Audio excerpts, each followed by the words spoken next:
Hi guys, welcome to the ToughCess podcast. It's your girl Suma, and this is the podcast brought to you by Suma Speaks. Over here, we are exploring the journeys of different people, understanding the different angles of success so we can all build better and become the greater versions of ourselves. So, patience, Dabs. Hi, Dabs. Hi, Salim. Hello. Do you want to introduce yourself to the people? Yeah, my name is Salim. So I'm currently working, finished uni last year, currently working. What else can I say? My hobbies are like to go to the gym, like see my friends, like to read, like to just learn about different things. That's it. Yeah, I love that. Yeah. See, he gave a good introduction. Yeah, Unlike some of my guests that like to be shy, you know. It's shade, the second episode is shade. Oh gosh, but no, thank you so much for coming on the podcast. Thank you. I really appreciate you being on here. So I just wanted to start the conversation with just like your thought on patience, just in general. You know, when it comes to patience, when it comes to having patience, like how do you feel like that can relate to your experience? I would say that when it comes to patience, it's something that you don't just get like at once. You have to, over time, you have to experience things. You have to, go through a lot of things for you to realize, I learned from this. I've moved from this, and I was able to take this. I think when I think of my experiences, it's like I've been in positions where I didn't think I would get out, but again, learning about my, developing my patience through those situations made me, understand that, patience is one of the most important things I can have in anything I do. Today, anything I go through, I know I'm going to go through more issues and stuff. And I know the first thing is I'm going to have to be patient before I do anything. So you can talk about a situation where, as I always tell my friends, in a situation of a calamity, the first thing you need to do is, collect yourself and, be patient before you start solving the problem. And I think with what I've gone through in life, it allowed me to, get to that point where I know, I breathe, take a breather, sit down, think, do what you have to do, but also always be patient also to wait for the answer, for the stuff to be sorted. So yeah, no, definitely. I feel like it's so interesting that you said that, because I feel like with every struggle, like patience is the thing that nobody wants to do. Do you know what I mean? Yeah, everyone wants to see their problems sorted straight away, but it's like it takes time. It takes time. You have to wait for it as well. Exactly, and that's why like there's a concept called beautiful patience. There's something called having beautiful patience, and what we mean by that is like you're patient, but you don't even complain in that process of having patience. You don't even think too much about what's coming. You just have beautiful patience. You sit and you wait, knowing that one day the thing that you're longing for is actually going to come. Do you know what I mean? Yeah. And I feel like it's so difficult to have that, especially like when you see so many people doing their thing. You see people happy, you see people like in what they prayed for, and then you're just there like, when is my time gonna come? Do you know what I mean? And it's difficult. And I feel like with patience, obviously it's emphasized a lot in our religion and in most religions. Like patience is like a virtue. If you don't have patience, like a lot of the times you're going to be frustrated, you're going to be depressed, you're going to be thinking, oh my gosh, is this ever going to end? But when you have something to hold on to, that faith, like it just helps you hold on longer. Do you know what I mean? Like, and you know that, okay, something better is to come. Do you know what I mean? Yeah, definitely. I think when I started getting more into the fold of my religion, my faith, that's one of the things that started allowed me to become more patient. And I started looking at things in a way where even if you look at other people, you see other people got what they wanted, they prayed for it, and they waited as well. They had to be patient, so all of us had to be patient at some point. We're not going to get what we want straight away. Like, not all, some people just get it like as soon as things happen, they get it. But Yeah. but a lot of the times, a lot of things that we want, it's not in our control. So we have to be patient. Like in life, you're gonna have to be patient. Even you can be the most successful person in the world, but you're still gonna have to be patient. So for whatever you're looking for, yeah. Defo. That links me to like, you know, like the whole controversy on social media regarding the 24 hours thing with Molly May. I don't know if you've seen it. Oh yeah. Yeah, like with we don't have the same 24 hours and etc. etc. But I feel like you said, even those that are the most successful, they still have to bear patience. Yeah. Do you know what I mean? So even with the 24 hours, them having all them resources and everything, there's still an element of patience that you have to get to where you need to be, right? Yeah, because even if you use her example, she didn't get where she, even though she claims that, you know, she just get in, you know, Love Island was just a side thing to it. But for her to get there, she needed to go through different processes. And those processes, she had to wait, she had to be patient. Because if some of those processes didn't happen, she wouldn't get where she is right now. Exactly. So even you can claim whatever you want to claim, but you have to go through different things that you have to wait and be patient about. And they might not happen, but you know, obviously you're lucky, you're blessed. Things happen for you, and you worked well for your side. Yeah, no, defo. Like I was listening to something today, like just about God and everything, and there was something that said like, you're waiting for God to give you something when God's waiting for you to be ready, basically. And it's so true, because sometimes we want something like now because we think, yes, I'm ready for that thing. But God's like, you're not ready. Like, I'm preparing you to be ready. And if you don't get that thing, you've gained other things, which is like, you've gained strength, you've gained knowledge, you've gained wisdom, you've gained all these things that's gonna help you in your next season of your life. Do you know what I mean? Absolutely. I can think of so many situations in my life where I wanted something so quick. Like I wanted something to happen for me to, you know, exercise or like just use that whatever it was. But at times, you know, later on I was able to get hold of whatever I was looking for. And I was, you know, I always sit down sometimes, you know, when I'm happy, you know, I will say alhamdulillah and all praise to God for everything I get, or even if I'm down, like always. But, you know, you sit down and you just start thinking, oh, like, what if I got what I wanted at this point? At this point, I wasn't really seeing things in the right way. I wasn't functioning the right way. Maybe I wouldn't have made it I wouldn't have used whatever I was waiting for in the right way. You know, I took time. I became patient. I became more, you know, I could plan it better. I could look at it in different ways. You know, just be more positive instead of being like so explosive and so like impulsive or whatever I wanted to get. So yeah, like you also learn from those situations. It could be the smallest thing. As a kid, it could be like you just waiting for a toy, but a toy doesn't come at that moment.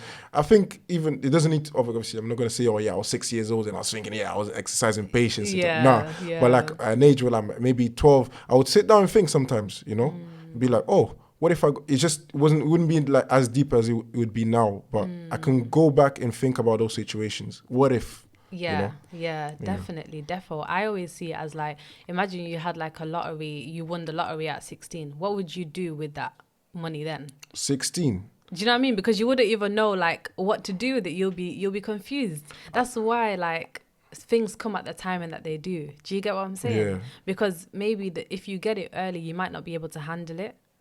Because what's the 16-year-old gonna do with lottery money? At 16, I'm just thinking of buying clothes and stuff. I'm not thinking of maybe investing or doing like certain things that you think of at this age. Exactly, and that's how I think like God sees us, kind of. Do you know what I mean? Like you're thinking you can handle this thing now, but you're not ready for it. You know. So yeah, obviously that was like a brief discussion about patience, but I wanted to bring you on here so you can share your story with people so they can relate to you. And I know you have a lot to say. There's a lot. So, I mean, Salim already introduced himself, but let me give him a little introduction as well. So, you know, you go by the name Dabs. That's just my social media. That's just your social media. If people call me Dabs, I'm like, what? Like, my name is Salim. But I forget that my name is actually not on social media. It's like, you're Portuguese, right? Yeah, I was born in Portugal. Yeah, but I like to claim my the country, African country, Guinea-Bissau. Yes, Guinea-Bissau. Stand up. If you're from Guinea, stand up. Of course. But you've been through a lot. You've been through a lot of different things, and as you know, the podcast is all about understanding the different angles to success. You know, what makes a successful person.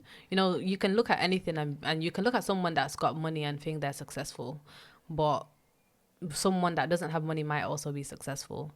Maybe they've mastered the success of being like a successful friend, you know, a successful mother, a successful I don't know, partner, whatever. Do you get what I'm saying? And your story is inspiring in a sense where you're here now to talk about it. Do you know what I mean? So care to share? Tell us about yourself. Where can I start? First of all, I'm gonna say that the success, like when I look at the the name of the podcast and stuff, like what I'd say is success for me. Obviously, I'm Muslim and very much holding on to my faith, and I feel like my success is worshiping Allah in the best way possible. And that best way does not mean just praying. It could be just the way I treat people, the way I I exist, like I exercise my responsibilities, the way I take care of my family and things like that. So all those things for me are success. Like I don't think you can go past that. Taking care of the community, giving to people that need. I think that makes me happy. That's what happiness is for me. Like just being able to exercise all those things, and I wake up, and I'm like, alhamdulillah, I literally go grocery shopping. My fridge is full, alhamdulillah. Yeah. So I just success is just being able to exercise all those things that the Book of Allah teaches us. Definitely. Yeah. So to start my story, I was born in Portugal. So my mum moved to Portugal to give birth to me. So I was born there, raised there till I was a good 16, 17.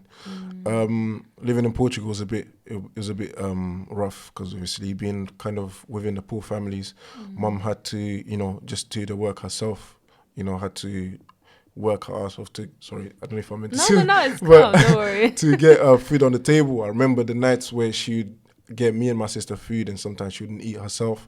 And those things are things that I always take in mind. I don't want to do all single mom struggle, but it's things that you're gonna learn from it. You're gonna take those things when you grow. Being Muslim at them times, it wasn't really, unfortunately, mom. The role of a dad in the situation is to bring us into the religion and things like that. Didn't really have a present dad. Mom was really busy to do like working and stuff, and she didn't really have that much knowledge herself because we're Guinea-Bissau, or not just Guinea-Bissau, but certain communities, the women don't get to learn extensively about the deen to the point where they can teach it to their children. And I think that's kind of what happened with my mom. She didn't have, she had the knowledge enough to exercise the her faith, like pray and stuff, but she didn't know.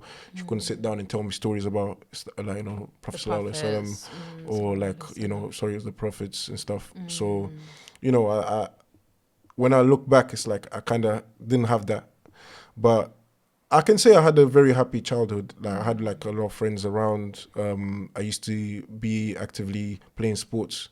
I grew up playing sports. I grew up in a team that was very, took care of me in terms of like, it could be like, I remember my first trainers, he was my coach for the sport that I used to practice, which is handball. He got me my first trainers. I remember like parents of some of my teammates would get me like stuff, because I don't have no issue in saying that I was from a poor background, so there was a lot of things that we didn't have in need, but they will help me a lot, like give me like clothes and stuff. So as a kid, it's blessings that I look at now, and like these people actually were there not only for the sport, but they were there for the well-being of the little kids that were playing. So I had all that. Even my first, those glasses that you wear for when you play sports. My coach got me those as well. Used to be with my friends. We used to, Portugal is kind of a Mediterranean country, so going to the beach in summer and stuff like that. It was a good childhood, I would say. Obviously, I will never forget seeing my mum, struggling with, to pay bills and, having enough money to buy me like my favorite trainers that I was looking. I was very aware that my mum didn't have a lot of things that, I wanted. And I would say even from that age, I was being patient because I knew that my mum was not going to be able, sometimes as a kid, kids just want stuff. They just want stuff. They don't know how your mum's going to get it, but they just want it. But me at that age, quite early, 11, 12, 13, I knew that my mum wasn't going to be able to get me like my favorite trainers or this pair of jeans or this jacket. And I was really, patient, and I was really like, okay, can't get that, fair enough. My mum will find it. She'll find a way.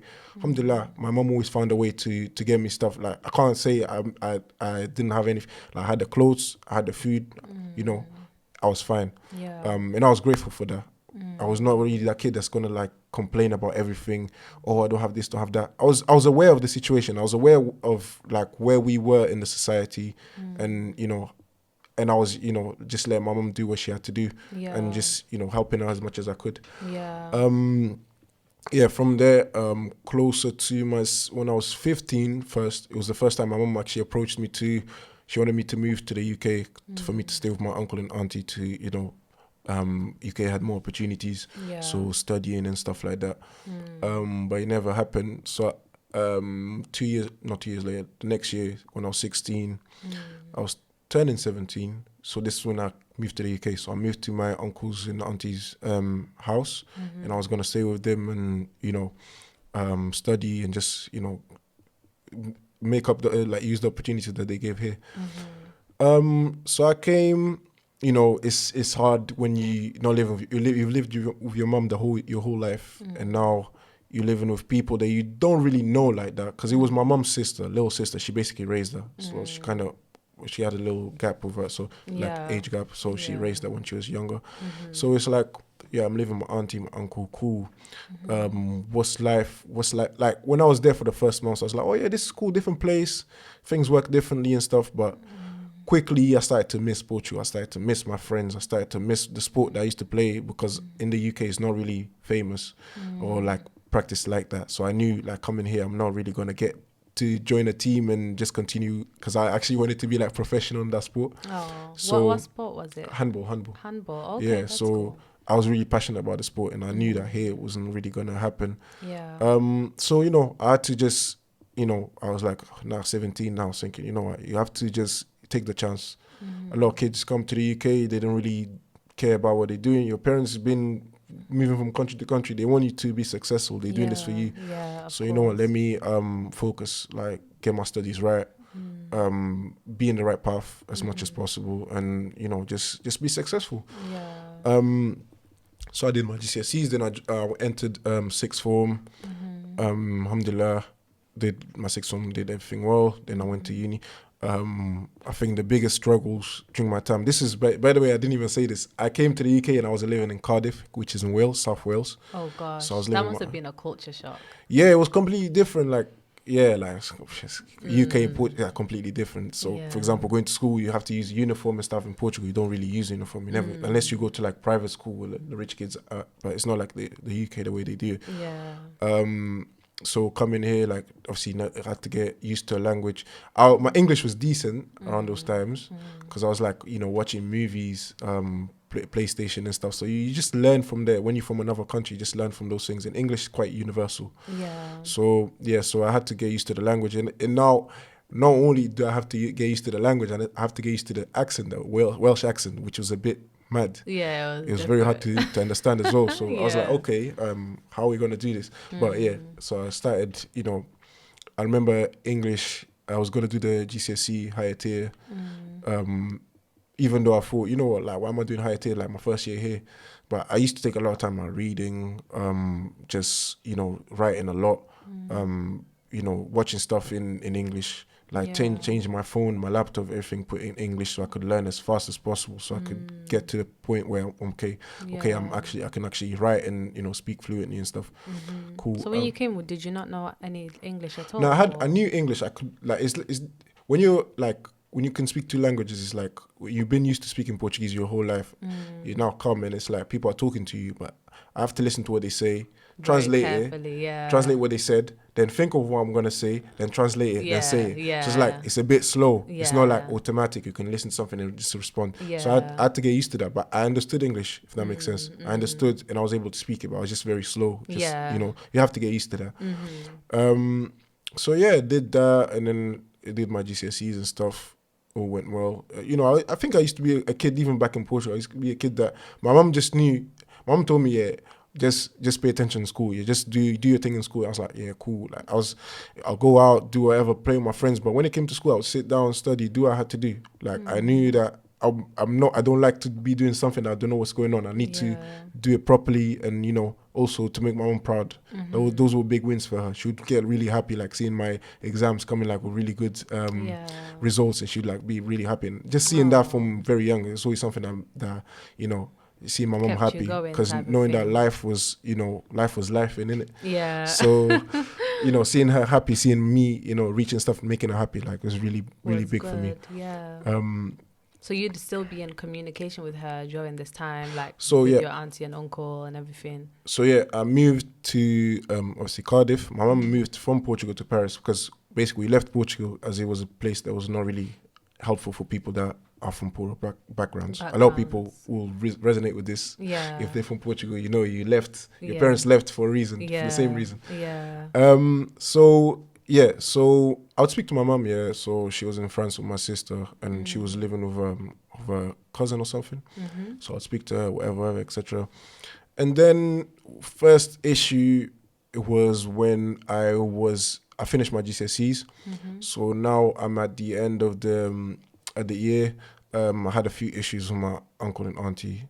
It was a tough year, because having to adapt to living in someone else's place, and you don't really feel like you're fully at home. And then there's so many rules that I'd never really had back home. A curfews that's like you come home 1 minute late, and it's like, oh, like it's an issue. Calling your mum, oh, he's not respecting the time. It's like my mum was there stressing because she can't really do much. It was not easy. It was not an easy year, but got to the end. Had another issue in summer. And that issue was really, I think it was just overlooked, not overlooked, but it's like, it wasn't as deep as they made it. I don't want to say, it wasn't as deep. And that resulted in me having to kind of move out. And I'm like, okay, no, move out. My auntie wanted me to go to France to my mum. And I was like, see, my mum is living with someone at the moment. She needs to sort herself out. Like, me going there is not going to help. It's not going to help. Yeah. And I remember going out of my way I was just a clueless kid, but I was just going to council to try and see if they can get me a place for me to stay. And I was 17 years old, living in a country less than a year. And I'm just trying to find a way to make things easy for my mum. Because I know my mum can't really take me in if I had to go. Yeah. That must have been difficult. Yeah, it was really something that's like, why do I have to go through this? But I'm like, okay, I can't really sit and complain. I have to do something. I went to do that. It didn't really work out. They called my auntie. My auntie was like, "Oh, why would you say that? Like, say that you?" And I'm like, "Okay, auntie, we need to sit down, because if you want me to, I can't stay here. I need to find a solution. You can't just tell me, because my mom won't really have the way to bring me to her and stuff. Like, it's not gonna happen. Let's be realistic. I'm 17 years old, and I'm like telling you this. You know this, but you're just so stressed about. West African parents like get stressed over things, and it's like they don't really think. They just do things. So cool. So later on in August, I just had enough, and I was just like, you know what, I'm gonna leave this place, because I can't live here. Like, people don't really want me to be here. It's not home for me, so I need to leave. So I remember I arranged with my friend if I could stay. I arranged my friend and their mother, and they let me stay at their auntie's place. Okay. So I was like, okay, I'm gonna go. You were 17. 17. I packed my bags. Wow. And I remember I came back I came back late again, but not with there again. It's like, say I'm meant to be there at 9, I'm getting there for 9:05. But this time I took the piss, so I got there like 11. Wow. So I was like, I knew before I left, because I was gonna leave on time, but I was like, I'm gonna stay, and when I get there, I don't care what they're gonna say, I'm gonna leave. I was. I'm a kid that's frustrated, because I just want to live a life that's like comfortable.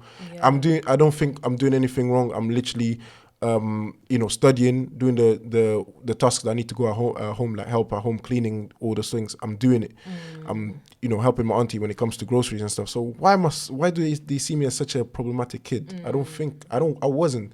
And then calling my mom and saying things that are not really true. And my mom's just stressing. My mom had, health issues, and it's like her listening to those things, like just stressing her more.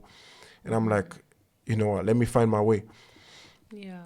So I came back home. Auntie was like, she was like, she didn't even say much. My uncle then came, and he came to have like a argument with me, and I said, okay, I'm leaving. He said, oh, you leaving? I said, when you leaving? I said, tomorrow. So he said, okay, by 10 a.m. I'm expecting you to leave. Because I think he didn't think I was serious. I don't know. But I just packed my bags and left. I left with £1.50. Wow. I had to get a bus to get to my friend's house. I went there, and then I went to my friend's auntie's house. And then I'm there and I'm thinking, okay, I need to now find a job. I'm a clueless kid at this point. I'm just like, okay, I need to find a job, rent a room, and just live life. This time, I don't know what. I'm just thinking, yeah, it's need to do that. That's as simple as it is. Yeah. But these times, I know for you to, rent a place, you can't just rent a place just anyway. You need to earn a certain amount to be able to pay these things.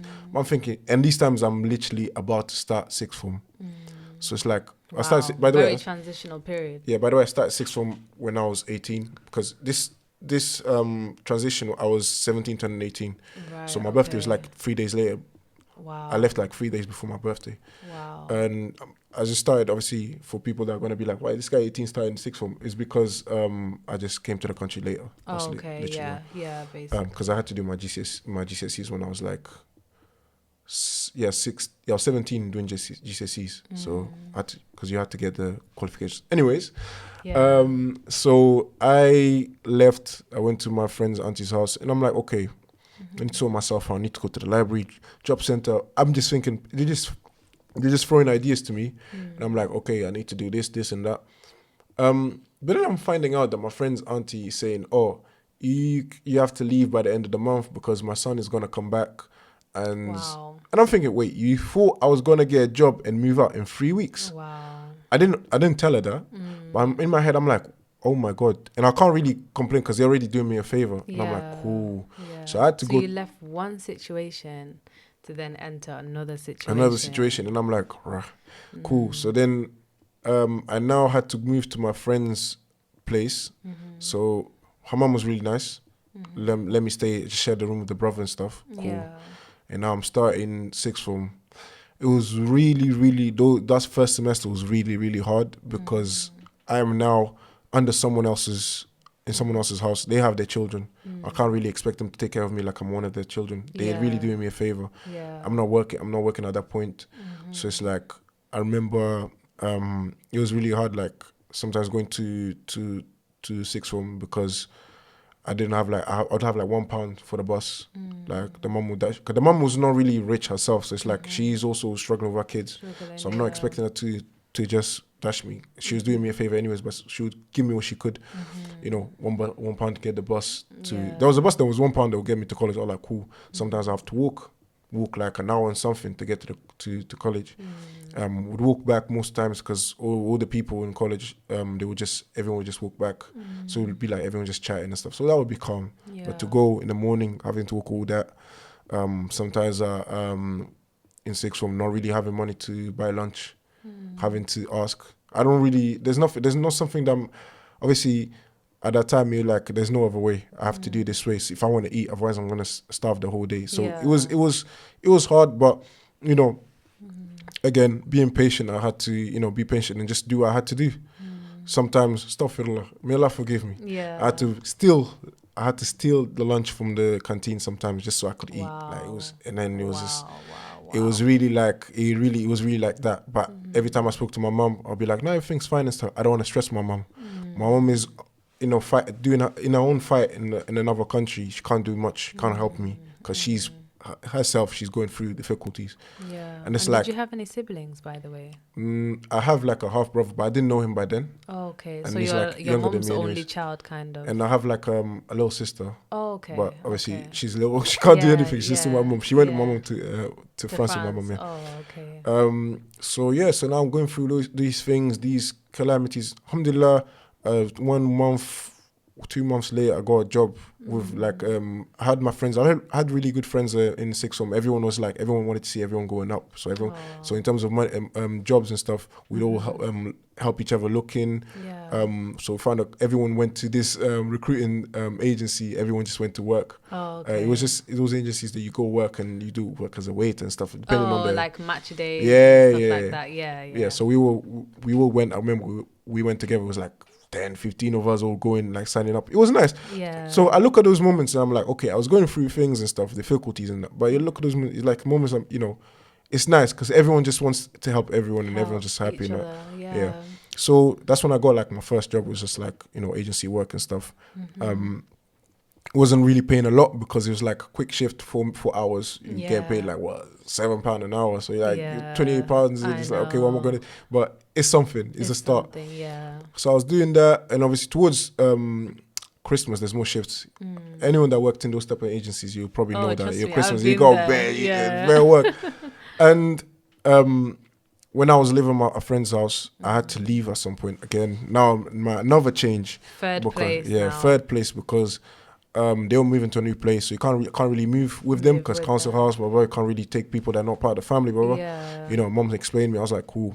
I had another friend that was there to help me. She Wow. lived with her little brother, like, and they lived in a place that, you know, their mom was helping pay. Their mom was not in the country, so helping pay the place and stuff.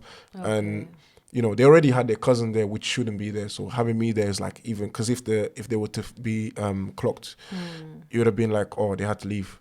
Right. So she actually helped me and be like, okay, you share the rooms with the boys, and you know, when you sort something out, you know, you can, you know, find your own way. yeah. Cool. I was there 3 weeks, month. Again, her mom's telling her, oh, you know, your cousin's already there, so if your friend is there, it might be problematic because, you know, they might come and see too many people there, and it might be, you know, it might end wrong for everyone. Like, Yeah. so she told me that. I was like, cool. Alhamdulillah, me on the side, I was already speaking to my auntie, even though I was speaking to my auntie. I went to the house, I visited and stuff. Oh, you So still we maintain already that built, good yeah. relationship. So then I told my auntie what was going on, and she said, okay. Because in the middle of that period, I know I was kind of homeless because it's like, I tried to get like one of them, like, I tried to get one of those places where you know, people that don't really have a place to sleep, stay at. Like a shelter. Yeah, shelter. Like I got put there, but I didn't end up staying there because I was like, it was too much. I remember I was crying. I was like, fam, why is it so bad right now? Like, I just want to be in a place where I can just, you know, just settle. Yeah, just, it was too much. Never told my mom about that because, again, I'm doing these things because I'm thinking of my mom. I know my mom is going through her own stuff, and I don't really want her to see that I'm struggling. Because I remember my mom, whilst I was out of the house, she wasn't eating. She was losing weight and stuff. Because, you know, imagine your child is in another country, they're going through, you know, calamities, whatever, and like you can't help them. There's no way you can help them, and you feel. I can only imagine how a parent would feel in that situation. Yeah. But so that way, I was always trying to tell her, yo, everything's good. I'm here. I'm there. And then I ended up going back to my uncle and auntie's house. And then I was there, like, yeah, everything was all right. Spoke to my uncle, okay, cool. Stayed there now, finished the first year of sixth form. Okay, now I feel a bit more comfortable. I'm working. I have a bit more independency. Like, I don't have to, you know, for example, yeah, stress. Yeah, I can get my own stuff. You know, I don't really have to, you know, have to come at home at this time because I'm working anyways. Yeah. Summer comes, worked a lot, like got a new job, job that was like more, you know, more hours and stuff, worked a lot and stuff. Yeah. And then there's more issues during that year that I came back. There was an issue. My uncle became really, really techie, like became like physical and stuff. And I was being accused of things that was ridiculous. I didn't do it. And it's just like, I'm like, I can't live here, you know? Like, I'll never find peace in this place. Like, so you moved to my auntie would defend, sorry. 3 different places, then went back to your auntie and uncle's place. And how old was you at this time? At this time, so I was 18 when I moved out, because I was, obviously my birthday was a bit later. And then I moved back, I was still 18. Okay. And then it went all the way till I was 19.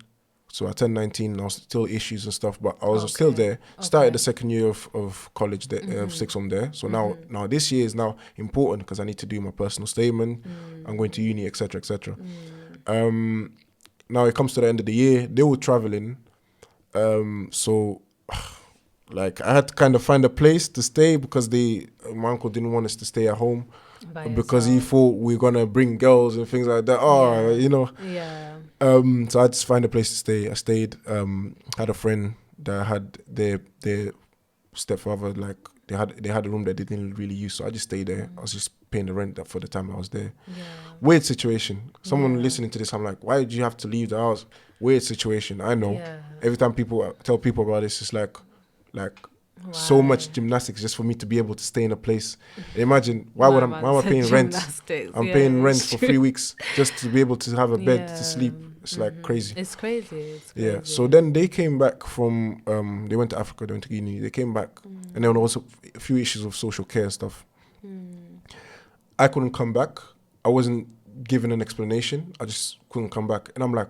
So they told you couldn't come back to the house. Yeah, and they were already discussing because I had my cousin that went. She was telling me, she was messaging me and telling me, they're talking about you maybe not being able to come back. I'm thinking, they're plotting behind me. Like, what's this? Like, why would you do this to a 19-year-old that just wants to do his education and stuff? I was made to be a problematic kid that was not problematic at all, and I'll die in that hill. I'm not problematic. Yeah. My auntie clocked later, years later, she clocked it. Anyways. She knew because she would defend me a lot of times.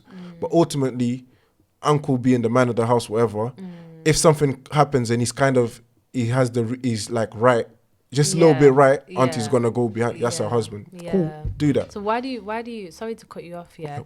Like, why do you feel like they felt like you was a problematic child? Like, was there something that was giving them that inclination? Like, what was it? Like, what do you think it was personally? Why they felt that way? Personally, I think it was just something between Africans taking family. Some of them want to take their part of their family into the house, whatever, more than the wife's family or whatever. Problem between them. I didn't even want to be there. I wanted to go back to Portugal because my mom said it was going to be a holiday. Yeah. So and I ended up staying. I didn't want to be there. So you left Portugal thinking it was going to be a holiday, ending up in a situation like this. Yes. Wow. Okay. So I'm like, oh, okay. So I have to stay here. Cool. I think it was an issue that they had between themselves, and I think my uncle was never really happy that I was gonna stay because I remember him coming to tell me that my mom and my auntie plotted for me to stay there, and I'm like, I don't want to stay here. I don't like. Why are you telling me this sort of thing? I think it's just like there was a lot of issues. Just like I'm a child, not child. Okay, I'm a. You was early. To be honest. Yeah, I'm quite young. I don't need to do it. I don't even want to be here. Okay, like you guys just you didn't need should that do stress that. at that time. Yeah. So then they came and I got told I couldn't come back. I was like, cool. I remember that day I was sat at my friend's house and I was sat on a chair. And I remember like in the middle of the kitchen, I had my bag ready to go back and I'm sat and I'm like, boy, just a little minute of silence. I'm like, what the hell am I going to do? Yeah. Again, I left, came back, left again. When I left the first time, I had to move to like three people's places. I just didn't have no stability in the middle of studies. I'm studying, alhamdulillah, getting good grades and stuff. Wow. Because felt like when I was at college, having a group of friendship with people that distract you from your problems and stuff.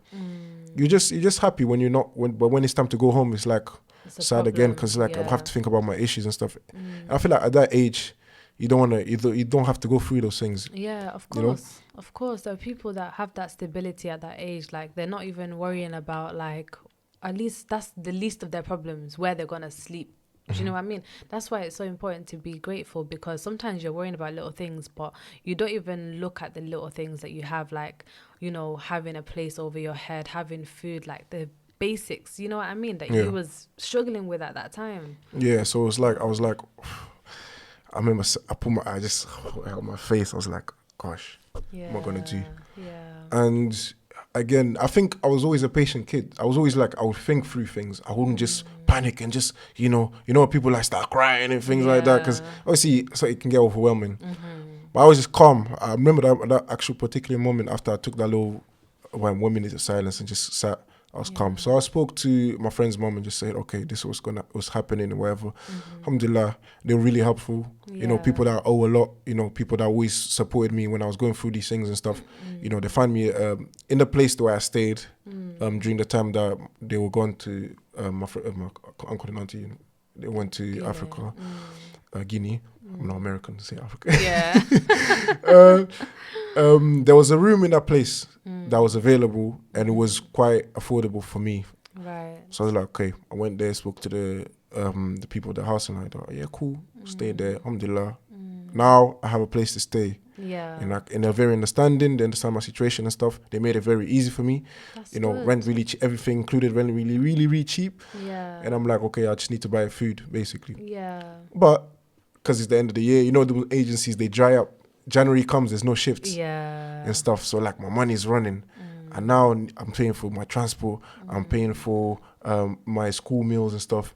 And it's like, right, like money's actually going, you know. It's getting a bit tight. It's getting a bit tight. So now again, I have another problem coming, and I'm like, okay, let's look at what I had to do. Now I have to go and try to get income support, try to get help with rent. Yeah. I'm a student and I'm living alone. I need that support. Couldn't get the housing. I think it was a housing benefit for rent. Couldn't get that. I was like, cool. Can't get anything else. Can't get the pass. Can't get anything. And then I had to be patient. These times, imagine I'm having mocks. Wow. And I don't know how you did it, boy. And I'm like, yeah, I have to study and then think about my problems later because I need to pass these. I'm not gonna fail. One thing I knew around those times, as much as I struggled, I was not gonna fail. Yeah. I was gonna make sure I'm not gonna fail because I need to, you know, get this done.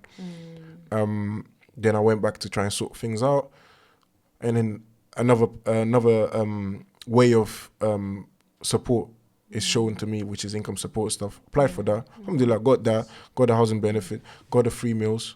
Got the free bus pass. Life became a lot more simpler from then. Yeah. Now I can just focus on my education. Told my mum things are calm. I'm stable. I can finish my education. Get my uni patterned. All good. Alhamdulillah, Ramadan came. I remember, you know, I wasn't really practicing at that point. But I remember there was something. I was somewhere. I think I was in Luton at that time.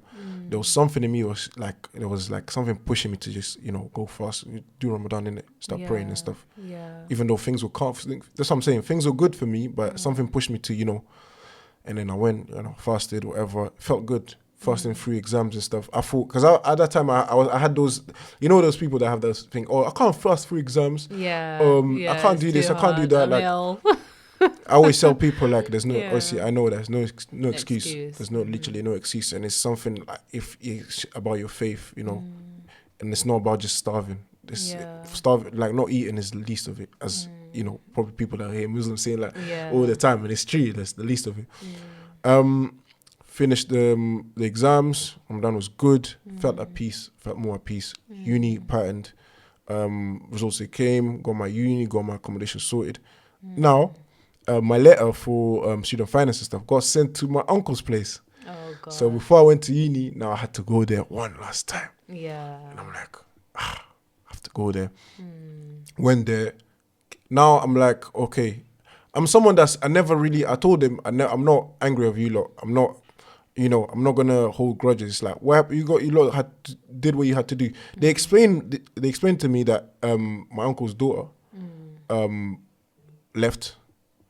So the social services came in, and it's like they're gonna see who's in the house, and like, I'm sharing a room with my cousins. So it's like if they seen that more issues, they explained it to me. I was like, cool, all right. I was like, okay, but you wouldn't know. You could have helped me. You could have helped me. Like you knew when I left, I couldn't even cook. So it's like if I can't come back to the house, because I remember Uncle saying, oh, when he wanted us to get a place to live, me and my cousin, he was like, oh yeah, you guys can come to the house. Auntie will give you food and stuff. You guys can help yourselves. Yeah. He said that, but now when it actually happened, I'm not getting no calls to come and collect food for you to help yourself, whatever. You know, I had to do my own thing. Yeah. They didn't know about me. How would you even know if I was alive? They didn't know if I was alive. I was saying that. How would you know? And it's like, don't come with this. You know, West African parents, some of them, they because of the elders, they always want you, the youngest, to reach out.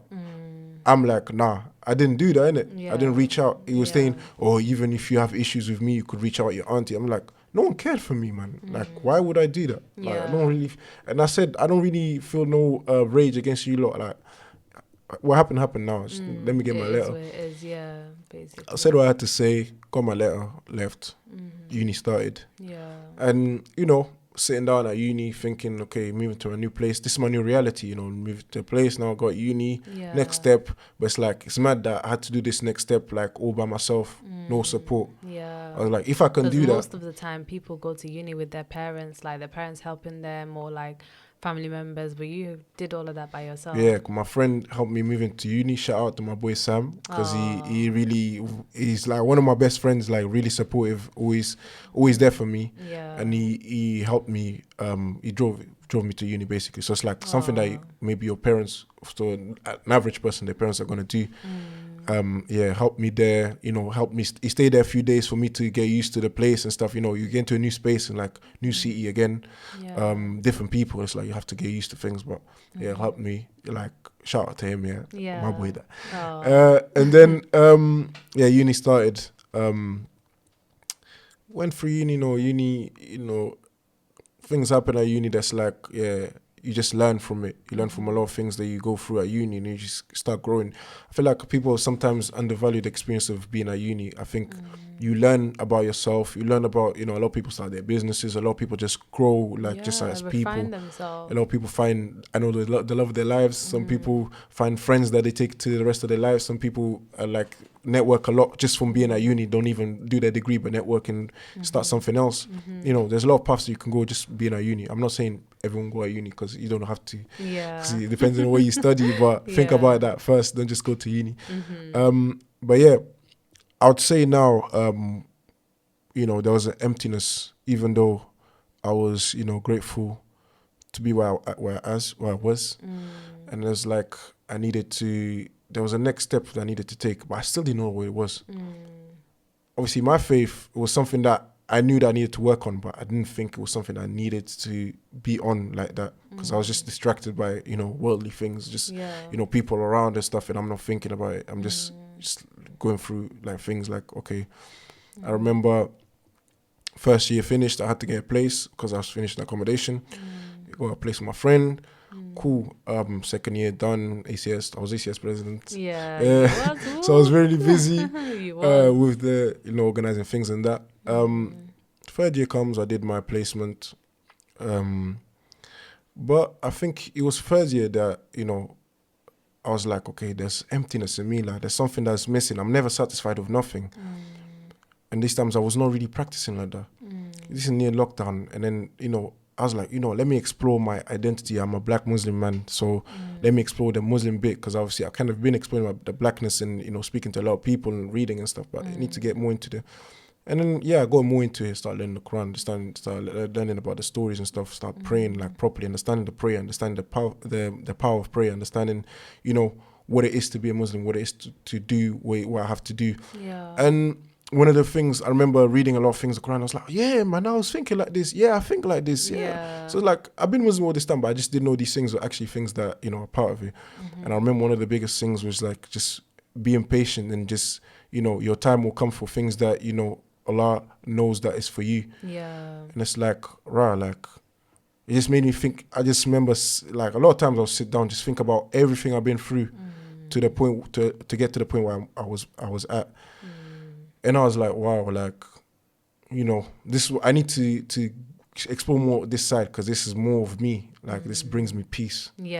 And started being more, being like actually getting into the deen and doing what I had to do. And from there, more experiences. But like when I finished uni, getting my new place, getting a job. And I got finding to where that I'm stability and still had a few issues, but I started to understand, like, even today, I know today I'm alhamdulillah, I'm happy, I'm fine. I think life is fine. Like what I can do with the people around me, the people I love, they're good. But I know at some point there's gonna be more calamities. And I've learned, like, even last year, one thing that happened to me, I finished uni, so now I need to get a job, because I don't really have the time to chill, because I need to pay rent and stuff. I remember went so long without, I had to move to my new place. So now I'm paying all these amounts and stuff, and I don't have a job. But I remember being so patient. I remember like I was getting interviews and failing those interviews. I wasn't getting those jobs. Being patient, making dua, asking Allah to, give me what's right for me. Being patient. I ended up getting the job that I got was the job that paid the most, and it was literally 5 minutes away from my place. Wow. So it's like, what? I was patient. I was never panicked. I never thought, you know what? Oh, like I need to do something. Like I'm stuck or something. I was like, you know what? next day have to do this. Work slowly, day by day. That's how I take my life, like day by day, because Day by day. can't take things for granted, innit? You know, being a Muslim, you know that Yeah. you know anything can happen the next day. Like you have to Definitely. take step by step and Step by understand, step. you know, this is what it is. You know, worship Allah in the best way possible, the way you can, and you know, be the best version of yourself. Yeah. And yeah, then I got to, you know, start working, new place, more stability. My mum was stable by then. Yeah. Already 2 years prior, I went to see my mum for the first time after 5 years. Wow. Yeah, How was that? it was amazing. Like I think people that have me on socials, they would have seen the video that I posted, like me see it, like coming to my mum and like Oh. not seeing her in so long. It was just, you know, this is what I needed. And then I just came back. I went back 2 years back, by the way. I was 2021, got a place, got a job, but Yeah. 2019, Went that's back when I again. see my mum. Yeah. So yeah, and then now here I'm Wow. today here, like just being myself, doing the best I can, and just you know, Going just, through life, yeah, cruising through life. yeah, man. Wow. But See, through like, this yeah, is what I mean. Like, this is why I had to bring you on the yeah, podcast, because the story itself, like, I'm sure a lot of people are listening to it, like, hooked. Like, okay, what's gonna happen next? What's gonna happen next? You know, because it's such a beautiful story. Like, you went through so much at such a young age, dealt with so much. Your mom didn't even know about half of the things that you went through. You know, like, so many different things that you had to like overcome just to get to where you are today. Like, I think it's like amazing that you're able to even like sit down and share the story and like talk about patience and talk about how, you know, you still had this and you still had that and you were still grateful, because like a lot of people, like, things like this will break them. Do you know what I mean? Like, a lot of people, they end up struggling with a lot of things and etc. But you were strong. Like, you got into uni, you know, you got through uni, you graduated. Like, you should be really proud of yourself, man. yeah. People always tell me that, and I'm like, I'm just thinking, what's next? I'm someone that, you know, sometimes I don't really deep or I've been through. Like for me, but one thing I always think, like some of my small achievements are really big, and I really take pride in them. But Yeah. you know, I always look at what's next. You know, like What's really next? happy and really happy to see, you know, my how I grew to be the person I am today and how I got to Yeah. this point. And you know, like now looking at what's next, and you know, Yeah. just I like to tell my story to people, because it's like a lot of people come and tell me, you know, stuff they go through and stuff, my friends or whatever, and it's like I like to kind of bring in moments I've been and situations that they can kind of relate, and it's Yeah. like, yeah, I got to this Yeah. point, and that's like, yeah, man, you I know, have to love be that. grateful to where you are, and What you alhamdulillah, have. always. Exactly. It's Yeah. true. I'm sure like a lot of people like will be listening to this, relating to your story. Like, maybe they've gone through something similar. They've gone through different, you know, different things that's made them feel like they couldn't get through it. But you've shown that you've gone through it. You know, but one thing that came to mind was like, you know, as a man, like, you kind of feel like you can't talk about your feelings and etc. There was a lot of times where you hid what you was going through, but at the same time you wasn't afraid to ask for help. Do you know what I mean? And I think it's so important for people to like be able to ask for help when it's necessary. Do you know what I mean? Yeah. Like, you was okay with asking your people for help. And another thing that came to mind was like, even though you was going through so much, like, and you feel like God was like, maybe like even you may have even felt neglected at that time, like, wow, like, why is all this happening to me? But God still provided you with people that was helping you along the way.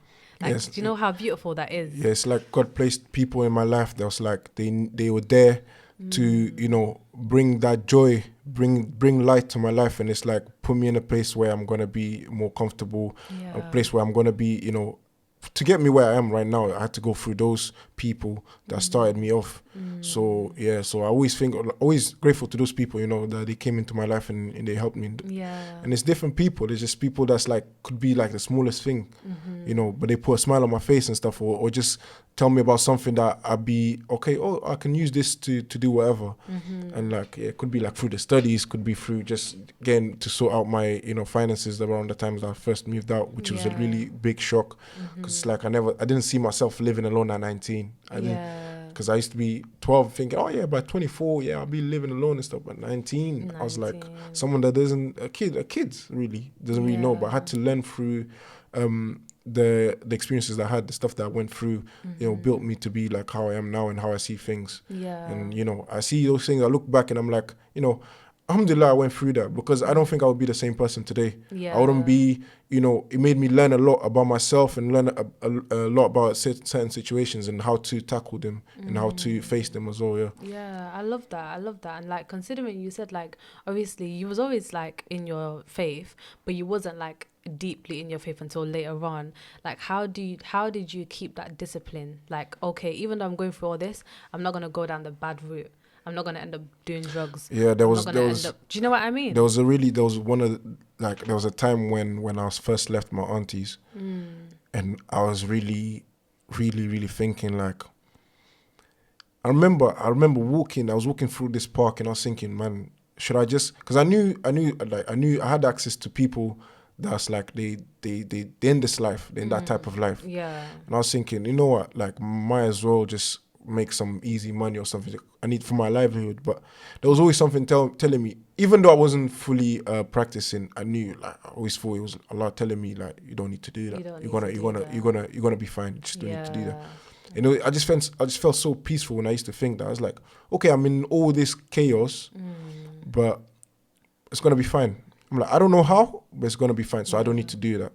And I was like, okay, be patient. Yeah. I had to be patient. I had to, take in, the journey of sorting out those problems, and like getting where I am in it, like understanding that, okay, I have to go through this, and I have to understand this, and I have to be patient at all times, even when it goes wrong. I have to, go back, do something different, and just keep trying, man. Keep trying until you get to where you need to be, definitely.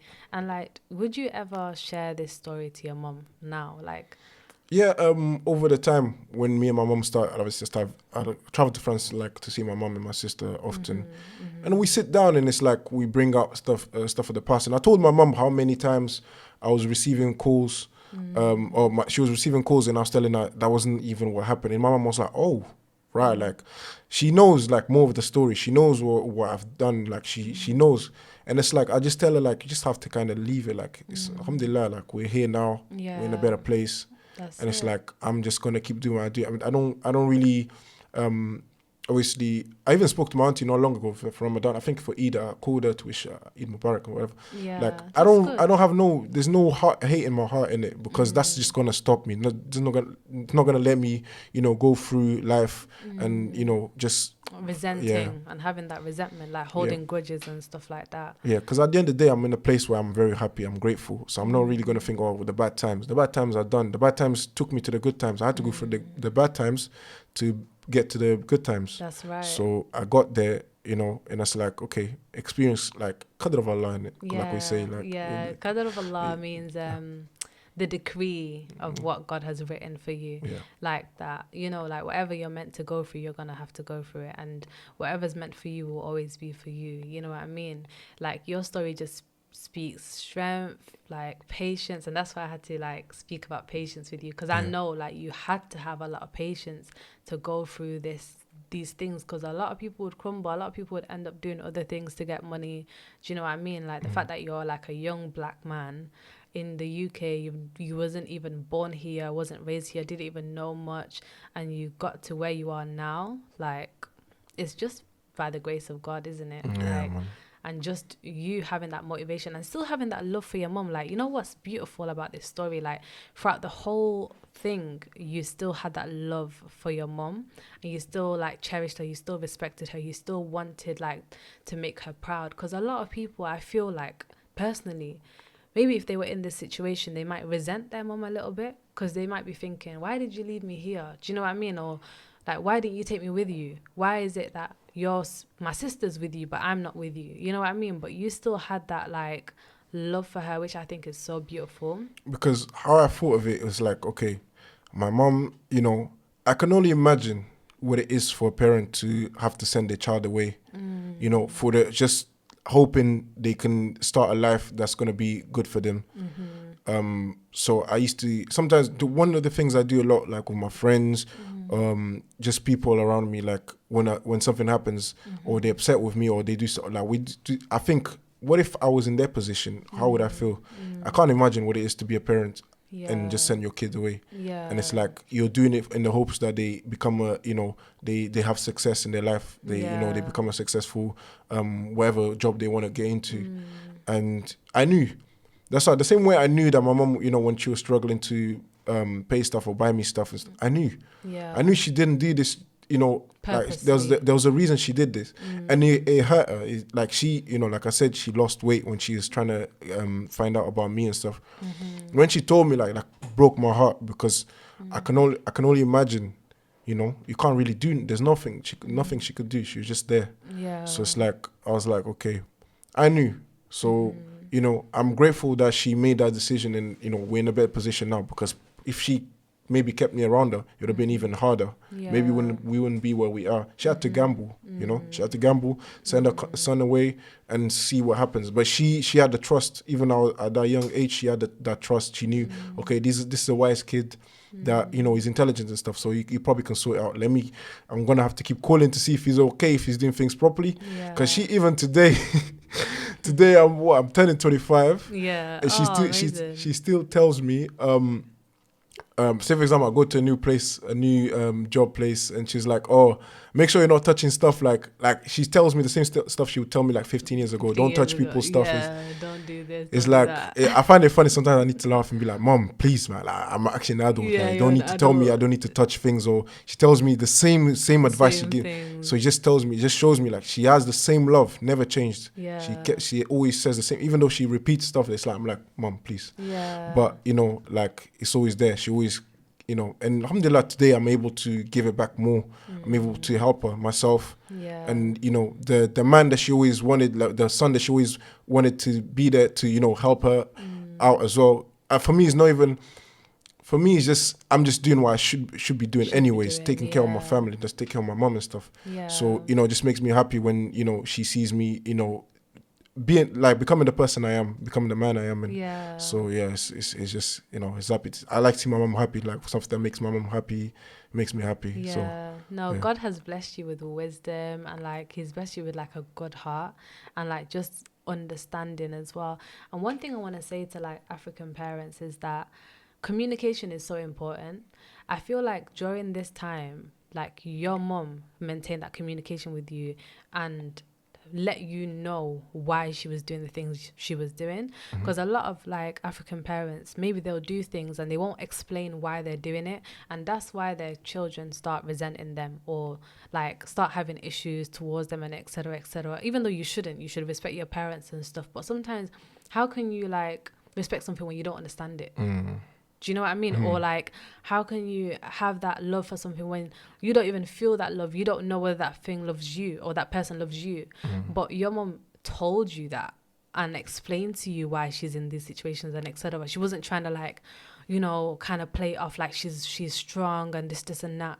Because a lot of African parents, they get embarrassed. They don't want to explain anything to their kids because they think that, their child doesn't need to know. But with you knowing, it's helped you like have that understanding of her. Do you know what I mean? So I feel like if you're an African parent out there and you're literally listening to this right now, I think it's so important for you to maintain a level of communication with your kids and like just explain to them why certain things are happening, like why you're going through what you're going through, because they're not going to read your mind. They're not going to just be able to understand that easily, like it takes you explaining and showing your love physically to them, telling them how you feel for them to actually understand you as well. So I think it's so beautiful that you have that relationship with your mom, mashallah. Yeah, obviously she's a bit of an old school head, them old school aunties. Of course. So it's like I have to kind of bring her mom, like this is not, we're not in the 60s 70s, this is like things are different here. But it's have a really good relationship with her. Like we laugh about things, like we talk about things, we plan things. Yeah. And it's like, please, by the way, I don't want people to think I'm a mummy boy, Like, he's a mummy's boy. I can tell already. It's like, I'm not, I don't people think, this guy, on Twitter, they always say this mummy's boys, there's something else. I have sense, please. Yeah. But like my mom, my sister, like the pillars of my life, because those are the only two people I have. Obviously don't get me wrong, I have my friends and stuff, but it's like direct family. Yeah, so it's of course. even though I went through what I went through, it was always my mom and sister ultimately that I was thinking of, you know. Yeah. Because we, you know, being separated and stuff is just not easy. Yeah. But alhamdulillah, Yeah. so we're good place now. That's good. That's good. And do you feel like you ever, like, you had like any, like, you know, how did you deal with your emotions during that time? Because it must have been a lot, man. Like moving from one place to another, not having that stability. You know, how did you deal with your emotions and stuff? It wasn't easy. It was, I think I didn't have really friends that, like, sometimes you just keep saying things to yourself, and it's like, I think the way I had to deal with is like, I would just kind of leave it behind when I went to sixth form or go play with my friends and stuff, like play football, whatever. Like, Yeah. I was always trying to run away from my problems, but I knew I would come back to them. And I created like a routine. It's like, okay, I need to run away from them. I'm gonna come back to them, but I'm gonna have to sort them. So kind of take that in the positive way, because like you have a challenge to sort out. Yeah. But at the same time, it was like, okay, I don't really want to do this today. I'm not in the mood to have to think about this today. I just want peace. It was like you're at peace for a bit, and then suddenly, I have to sort this out. Yeah. And it's like, you know, I had to kind of juggle things. It wasn't easy, but I feel like I wasn't able to express myself fully to like friends and stuff. But alhamdulillah, the people that were actively helping me, they knew my situation, so I was able to tell them stuff. So I feel like I had people to talk about, like even It's okay. even the people that I was living in the house, I told them my situation. Yeah. They understood. It's nice to tell your situation and people understand, to be like, you know, there's empathy there. That's it. So I was able to talk a bit, but expressing it fully, I didn't want people to feel sorry and stuff. Sometimes I wouldn't really want to talk about it too much. I was just like, yeah, this is my life. Yeah. You know? It was just like normal to you. Yeah, because it's like I was going to sixth form. It's like everyone's coming from home, going back to their mom and dad, siblings, whatever. So I'm coming back. I'm going back to my little room, and that's it. I have to sort out my next day. But you know, even today, like today, I still live alone, and it's like, for me, it's normal, because a lot of people, how is it to live alone? How is it to do like Ramadan alone and stuff? I'm like, you know, I've been used to it, and I'm grateful. I found a way to find peace, and when I do these things, and I'm happy. You know what I say one day, inshallah, like having a family, doing that, like, they will come, inshallah. You know? Yeah. But right now, I love that you said that day will come. Yeah, by the will of Allah. Belief, man. Yeah. Having that belief that the day will faith, come. Man. It's faith. Because you are where you are right now, and you didn't even know you was going to be here right now. Never mind what God has got in store for you for tomorrow, for next week, for next year. Do you know what I mean? It's just about having that faith. Like, if you're listening to this right now and you're going through a situation where you feel like things aren't going well for you, and you feel like giving up, don't, because like your day will come. Patience. This is what this story is teaching you. Just patience. You know? You can be. Sometimes you'll feel like you're stuck in a hole, and you like a hole where you can't really climb it, come off the hole. But sometimes you literally just have to, you know, sit down, think, you know, and look forward to what you can do. And you have to be patient, man. Yeah. There's no way a human being can live this life without being patient. You have to be patient for anything. Yeah. Could be anything. Even if you get things easy, you have to be patient, because you have to wait at some point. Yeah. Sometimes it won't come at the time. You could be like a spoiled person, wanting to get this, I want to get this. The delivery is going to be later. You have to be patient. Yeah, you know what I'm saying? Like, could be the smallest thing. It could be the biggest thing. But you have to be patient. So it's something that, you know, today is something that even when I give advice to my friends and stuff, you know, I have to be patient. You have to. Yeah. Like, is this not me telling you, oh, try it? You have to. You know, you have to learn about your situation, learn about what you go through, and, you know, become patient. And, you know, you're gonna learn patience. Yeah. And that's one of the things that even when I have children, inshallah, you know, something that I'm gonna be very, very keen on teaching them, for them to understand that it's not everything is gonna come in your own time. You're not the owner of time. We know who the owner of time is. Yeah, that's it. So that is it. You have to, you know, take your time, and, you know, certain situations, it's like, obviously it depends from situation to situation. I can't say this for every single situation. People go through different things. Of course, yeah. But I always say, you know, look at where you have, look around. First of all, start by being grateful, because I know a lot of people don't like this conversation. I don't want to think about other people that are worse, but there are other people that are worse. Yeah. So you still, if you're still eating, you still, still getting a way to go around. Yeah. There's people that are worse, regardless, whether you like to hear that or not. So you have to start by being grateful for everything you have. And you have to, think positively and, try and sort the issues. Sometimes you're going to be sad. Sadness is inevitable. We're human beings. Allah tells us that, we have feelings. We're going to feel sometimes we're going to feel defeated. But at some point we need to get up again. You know? It's true. It's true. We can't stay down forever, man. Yeah. Because life continues. It's not going to wait for us.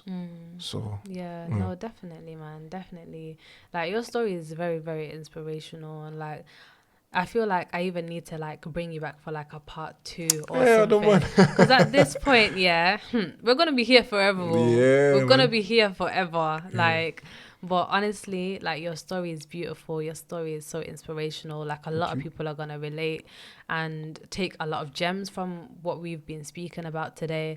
I feel like I just had to allow you to just tell your story, because sometimes, like, it's just about listening and learning from the other person, and not even like, you don't even have to ask them too much. Just let them say their story, and whatever people are going to take from it, they take from it. Do you know what I mean?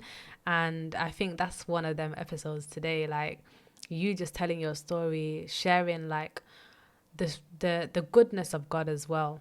No matter what faith you're in, like, as long as you believe that there is something above us all, like, that's true, man. You're on a, you're doing the right thing, because like, having that faith is what keeps you going. Do you know what I mean? Yeah, and that's what keeps me going today. Like, I think, a lot of people, like, I think some people tell me about, they get in situations where there's nothing to look forward to and stuff. So as a Muslim, we have something that we look forward to, and I think that's a lot of the times, a lot of people are in really bad positions, but they know that's something they look forward to, and we know. We keep going, because we can't stop. Definitely. We don't have can't control the time, so we have to keep going. And there's something that we're trying to reach in. It's true. Amen. We know that this is not the end. Everything is temporary. Hardship is temporary. Good things are temporary. Everything comes and goes. So, yeah, man, this is amazing. So, one word to describe your ToughCess.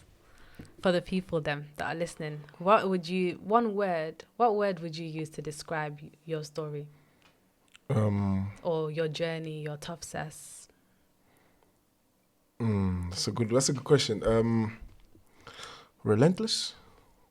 Interesting. Yeah. Explain that for us. I'd say because even though a lot of times there was many blows, having to move from place to place. Being happy for a second and then something else comes up. I had to keep going, man. Yeah.